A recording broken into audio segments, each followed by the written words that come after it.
नमस्कार मैत्रिणींनो, आज आपण एक नाश्त्याचाच प्रकार बघणार आहोत, आलू मसाला टोस्ट। चला साहित्य बघूया। यासाठी मी बारीक चिरलेला कांदा घेतलेला आहे, हिरवी मिरची बारीक चिरून घेतली आहे, कोथिंबीर घेतली आहे। मसाल्यांमध्ये मी घेतला लाल मसाला, हळद, गरम मसाला, आमचूर पावडर, धणाजिरा पावडर, चाट मसाला, पावभाजी मसाला आणि चवीनुसार मीठ। इथे आपण उकडलेले बटाटे छान स्मॅश करून घेऊया। स्मॅश केलेल्या बटाट्यांमध्ये सगळे सुखे मसाले घालूया। हिरवी मिरची तुम्हाला आवडल्यास घाला, नाही घातली तरी चालेल। भरपूर कोथिंबीर घालूया, बारीक चिरलेला कांदा आपण घालूया आणि हे सगळं मिश्रण एकदम व्यवस्थित मिक्स करून घेऊया। हे मिश्रण आपण नंतर ब्रेडला छान लावून घ्यायचं आहे, जसं आपण बटर लावतो त्या पद्धतीने हे लावून घेतो। हा मसाला ना आपण पराठ्यांमध्ये वापरू शकतो आणि याच्या आलू टिक्कीसुद्धा बनवू शकतो। खूप छान लागतात, तुम्ही करून बघा, नक्की करून बघा।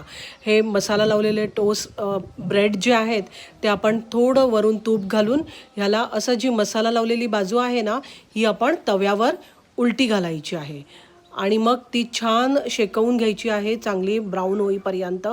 वरून पण वरच्या बाजूला पण आपण इथे तूप सोडूया आणि नंतर खालची बाजू शेकल्यानंतर आपण पलटी मारून वरची बाजू म्हणजे ब्रेडची बाजू जी आहे ती सुद्धा आपण छान कडक करून घेऊया। म्हणजे कडक म्हणजे अगदी टोस्टसारखी। फार छान लागतात हे ब्रेड मसाला टोस्ट जे आहेत, आलू मसाला टोस्ट आहेत ते खूपच छान लागतात। तुम्ही करून बघा नक्की आणि तुम्हाला रेसिपी आवडली तर मला नक्की कमेंट करा, आपल्या मैत्रिणींना शेअर करा आणि व्हिडिओ आवडला तर नक्की लाईक करा आणि मला तुमच्या कमेंट्स अभिप्रेतच आहेत। दुसऱ्या बाजूने पण आपण हे छान शेकवलेलं आहे आणि आपलं हे आता आलू मसाला टोस्ट आपले तयार झालेले आहेत।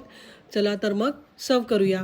ह्याला आपण छान मधून पिझ्झा कटरने कट करून घेऊया आणि हे प्लेटमध्ये छान आपण सजवून ह्याला आपण टोमॅटो केचप किंवा मी इथे hot and sweet chilli sauce आहे त्याच्याबरोबर मी खायला देते आहे।